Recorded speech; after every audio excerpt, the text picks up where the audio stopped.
Hello বন্ধুরা, আমি শঙ্করী। তোমরা দেখছো ক্রাফটিং উইথ শঙ্করী। আজকে আমি জামাই ষষ্ঠীতে যা যা জিনিস বানিয়েছিলাম সেগুলোর একটা লং ভিডিও নিয়ে এসছি এখানে, আর তোমাদের সাথে কিছু গল্প করতে। জামাই ষষ্ঠীর দিন আমাদের সারা রাত জেগে কাজ করতে ছিল, কারণ যেহেতু এই কাজে প্রচুর ডিটেলিং ছিল। মানে এখানে প্রত্যেকটা খাবার থেকে শুরু করে থালা বাসন সব কিছু ক্লে দিয়ে তৈরি করা হয়েছে। আর যে ছেলে মেয়ের যে পুতুলটাও আমি, মানে শাশুড়ি জামাইয়ের যে পুতুলটাও বানিয়েছিলাম, সেটাও ডিটেলিং আমি মানে করতে চেয়েছি।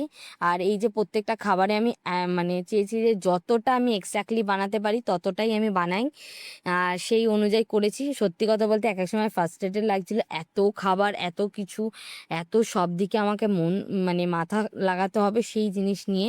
আর প্রত্যেকটা কালার যাতে আমি ঠিকঠাক নিয়ে আসতে পারি, তো তার জন্য আমি অনেক চেষ্টা করেছি। এই দেখো, এখানে থালাটা কালার করে নেবার পর ওর মধ্যে আমি ইউভি রেজিন ইউজ করে প্রত্যেকটা খাবারের মধ্যে একটা গ্লো, আর মানে প্লেটের মধ্যে খাবারগুলোকে আটকানোর জন্য ইউজ করেছি।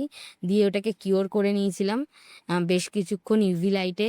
তো তাতে এটা পিকচার পারফেক্ট লাগে। তারপর আমি এখানে ব্যাক টু ব্যাক শাশুড়ি জামাইয়ের প্রত্যেকটা খাবার দিয়ে ক্লিপ নিয়ে ভিডিও, আমার বোন এখানে প্রত্যেকটা নিয়ে নিয়েছে। আমি ওপর থেকে লাইট দিচ্ছিলাম যাতে প্রপারলি লাইটটা পাই। আমাদের যেহেতু একদম মানে ফিক্স জায়গা নেই যে এখানেই আমরা কাজ করি, তো তার জন্য আমাদের বিভিন্ন সময় চেঞ্জেস করতে হয়, তো প্রপারলি ঠিকঠাক ভিডিও নেওয়া হয় না।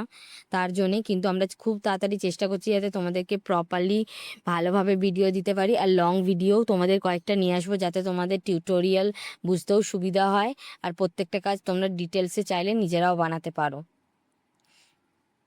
তোমরা আমাকে প্লিজ জানিও এটা কিরকম হয়েছে বা কেমন দেখতে লাগছে। এরকম ঘড়িতে তখন 2:02 বাজে, তখন আমাদের অর্ধেক কাজ বাকি।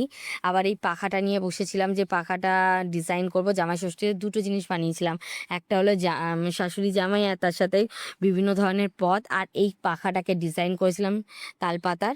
আর তোমরা জানিও যে কিরকম লেগেছে। আর এরকম ভিডিও দেখার জন্য প্লিজ